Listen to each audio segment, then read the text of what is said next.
review some questions that have come from the closeout forums since our session on Friday about the word no. And we sort of entered into that briefly, but I still got a lot of questions about it in the closeout form. So if you're somebody who might want to consider this as something you want to do, an inquiry approach. So an inquiry approach is where a teacher creates an inquiry, a question that they have, not necessarily about themselves, but it could be. It could be about anything, really, that they want to spend a little time understanding better and perhaps coming to some kind of conclusion that results in something you do differently in the classroom or do more of in the classroom, or maybe you decide you've made the changes you want to make and you don't need to do anything more after the inquiry. So some inquiries that we do in Reggio Emilia, of course, are the children's inquiries, and we build project approaches around that so that they can follow a line of questioning they have. So instead of looking at something the children are doing or the children are interested in, it's an inquiry approach to our own questions. So I'm going to kind of plant that seed with you and introduce you to that idea. And if you want to use that approach with this idea of children saying no or children not wanting to participate in the way that we've asked them to, lots of different ways we can frame that. So I'll just go through a couple of things that you can think about if you want to. So this again is a guidance inquiry approach. I teach a guidance course, and I use this inquiry approach with my students, and they find it very helpful. So I hope that you will too. So we start with the idea that we've asked a child to do something, or we've asked them to put something away, whatever it is that invites them to say no, or to just not meet our expectations. So we'll just start there, that we have an expectation and we have asked the child to do something. So the first thing we always want to make sure of is this actually a choice right now? So when we ask a question, is it really a question or is it an expectation? And of course, just remind ourselves that we don't ask children if they want to do something if we don't really want to know if they want to. If we feel they must do something, we should not be asking them if they want to. Is it really a choice? So just start there first. Okay, think about that throughout the day. How many times do you ask children if they want to do something, or you put it to them as a question when it's not really a choice in your mind? Okay, so if not, then you should withdraw those questions and replace them with invitations to participate, to join you if that's the case. But it should be an invitation, not a question as to whether you want to. So that's right there for a lot of people. Shifting from doing that to creating invitations is a big piece of this.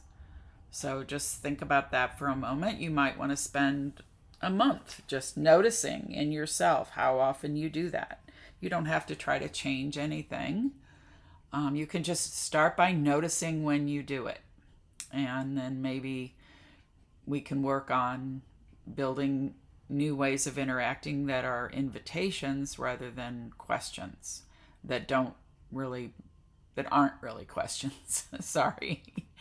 So if you asked a question and it really is a question, then what is a no? So a child could be using language, practicing saying no and setting boundaries. They could be modeling what they've seen or heard from us as adults or other children.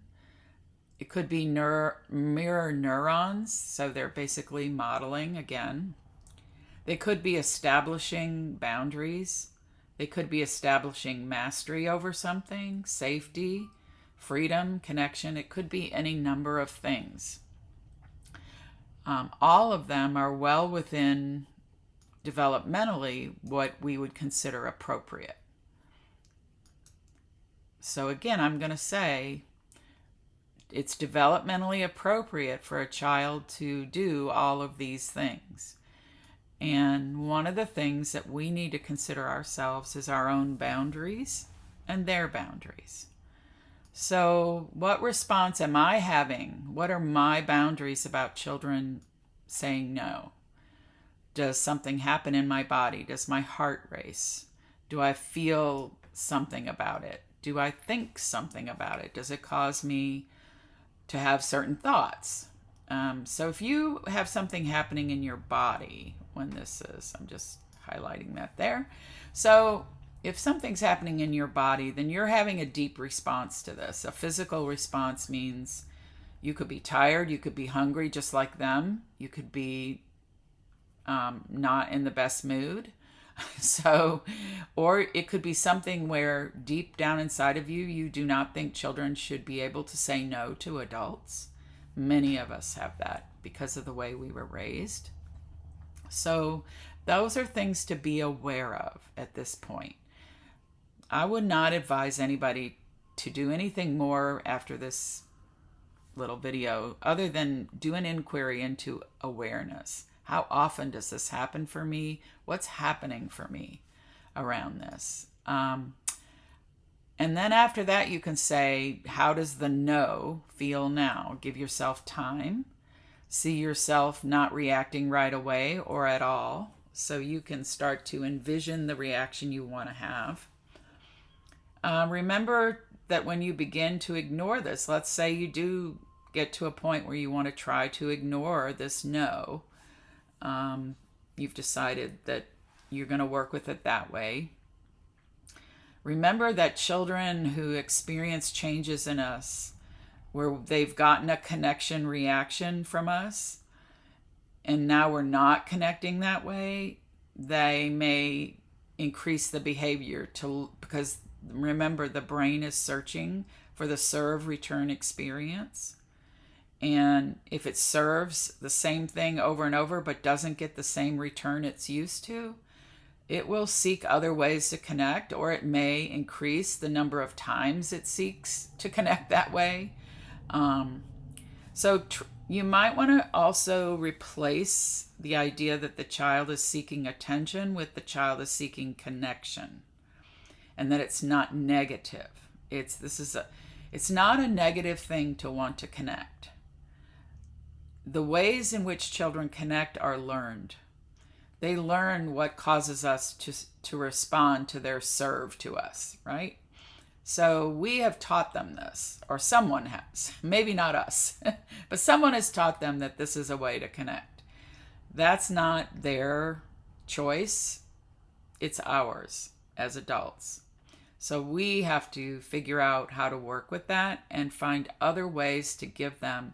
We can even say, if you want to connect with me, bring me a book you want me to read, or show me a picture, or come say hello.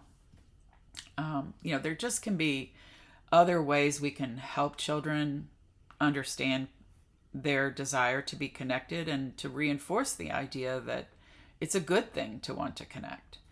And then we can kind of replace this idea that children are having issues with wanting to be in control or have power, and replace that with the idea of mastery. They're really sort of the same thing, but mastery does not mean they want to master us or control us.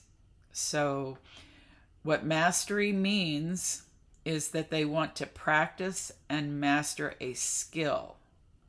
So it's not what a child wants to do to master to be in control. It's to master a skill. What's the skill?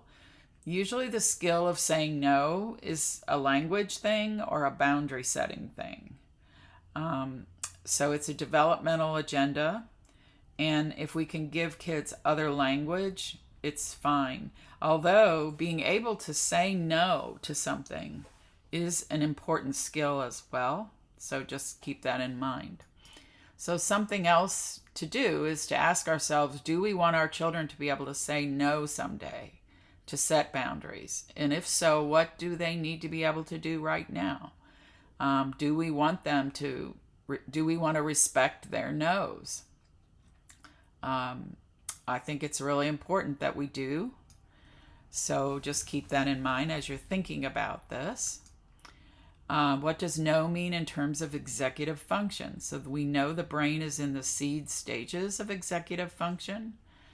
Part of executive function means the brain is learning to manage all of the sensory input it's receiving, which is quite substantial when you're very, very young. When you're older, you can filter out a lot of sensory information, but when you're younger, you really are just beginning to do that. So you can become overwhelmed quickly.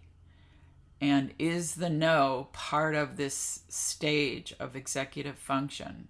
It's just something to consider. Something else you can ask yourself is who you can feel you can say no to. And who do you think the child should be able to say no to?